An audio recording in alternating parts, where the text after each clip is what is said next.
The Tao of Self-Confidence, Episode 578. Welcome to the Tao of Self-Confidence, where I share stories of amazing women who have discovered their inner journey to self-confidence.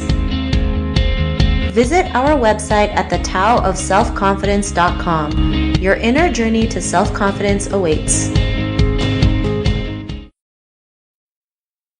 Well, hello friend, welcome to the Tao of Self-Confidence, where I share stories of amazing women who have discovered their inner journey to self-confidence. I'm your host today, Sheena Yap-Chan, and today I have a phenomenal lady on the show today. She's a travel writer, a host, and an actress, and I'm really excited to have her on and share her story with us today on self-confidence. So without further ado, I'm going to introduce you to Rachel Grant. Rachel, how are you today? Maybe you can fill in a little bit more by yourself to the listeners. Oh, yes. Hi. Nice to meet you, Sheena, on your podcast. My name's Rachel Grant. I'm British. I was born in the Philippines. My mother is a Filipina. I'm an actress, TV host, travel writer. I've produced award-winning digital content, and I'm also a social entrepreneur.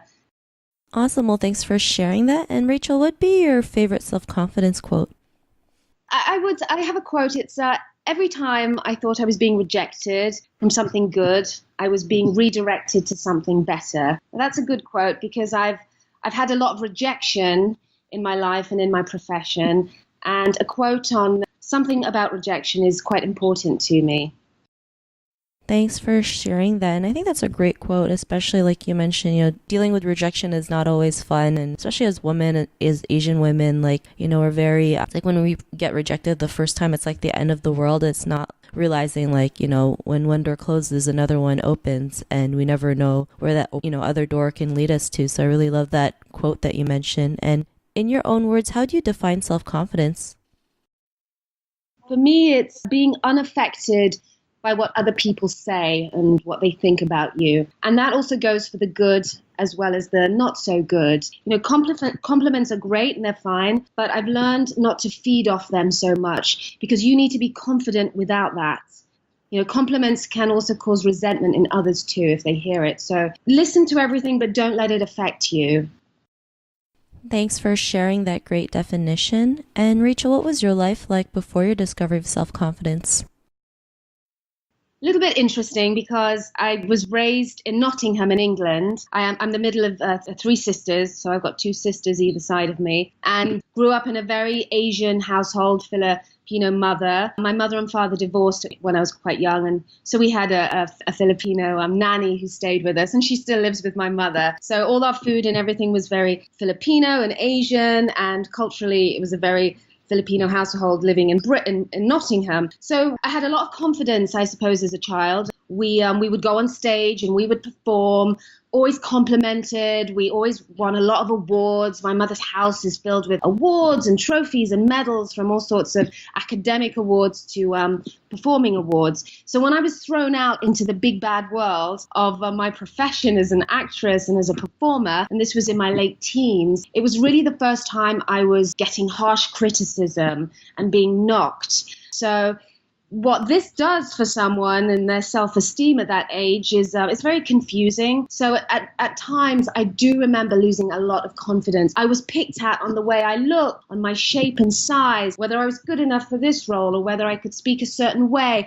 whether there was enough space around my eyelid, like I'm being serious, to be to be photographed for something, whether it was for makeup or something. Every little bit about me was picked on, the color of my hair, how long my fingers were. And this went on for years, and it still goes on, but I'm used to it. And that really knocked my confidence here and there.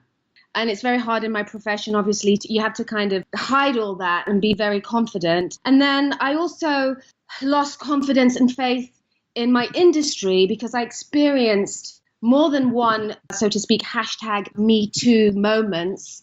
And earlier this year, I shared a horrific Me Too moment that happened with me. I shared it with the BBC.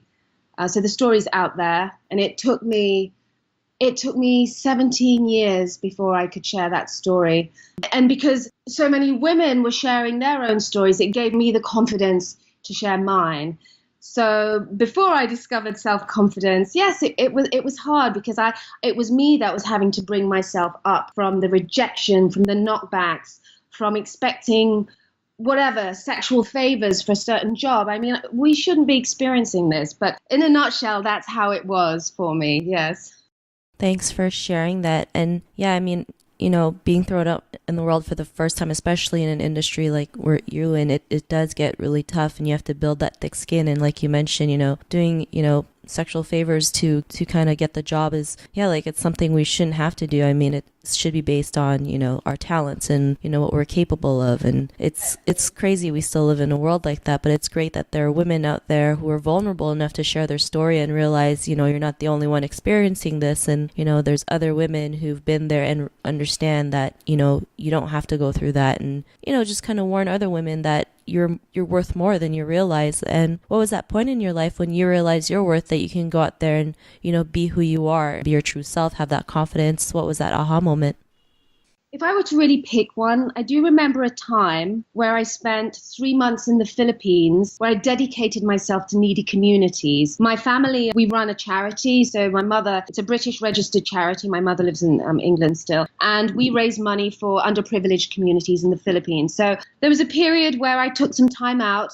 It was more or less to spend time with my grandparents in the Philippines who have now passed away in the last couple of years. So at the same time, I wanted to give myself to these needy communities and our projects. So I was helping others. And it was the first time I noticed how can I say this?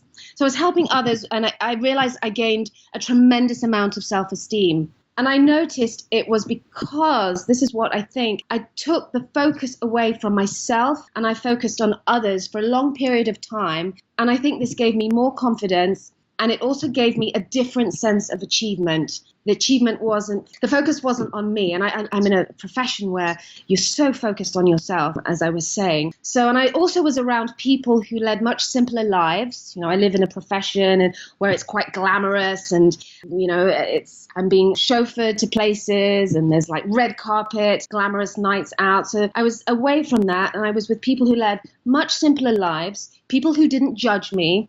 And I was around people who appreciated little things. And all this just makes you realize how everything really is just so perfect and how we have everything we need and how we are our true selves. We are fine exactly how we are because we live in a society where we feel we need to reach certain goals and make X amount of money at this certain age or do this and do that. But we're all unique.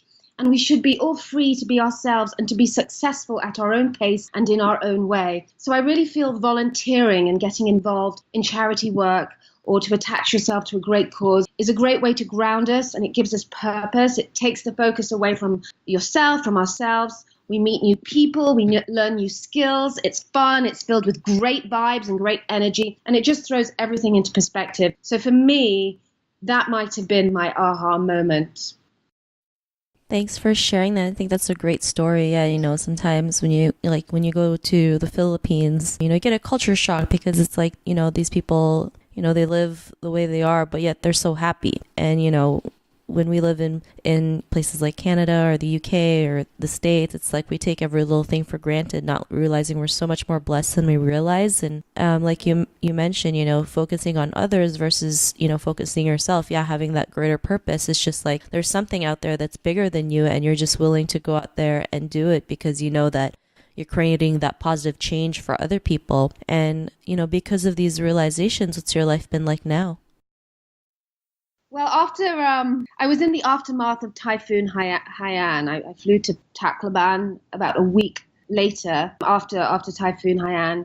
And when you see a place that has been so devastated, where you see a 10-year-old boy that had to bury his entire family with the help of the local priests who lost most of his parish, and practically half the church. And you see bodies around that are still being picked up from the beach and being washed up on the shore. And people have lost everything.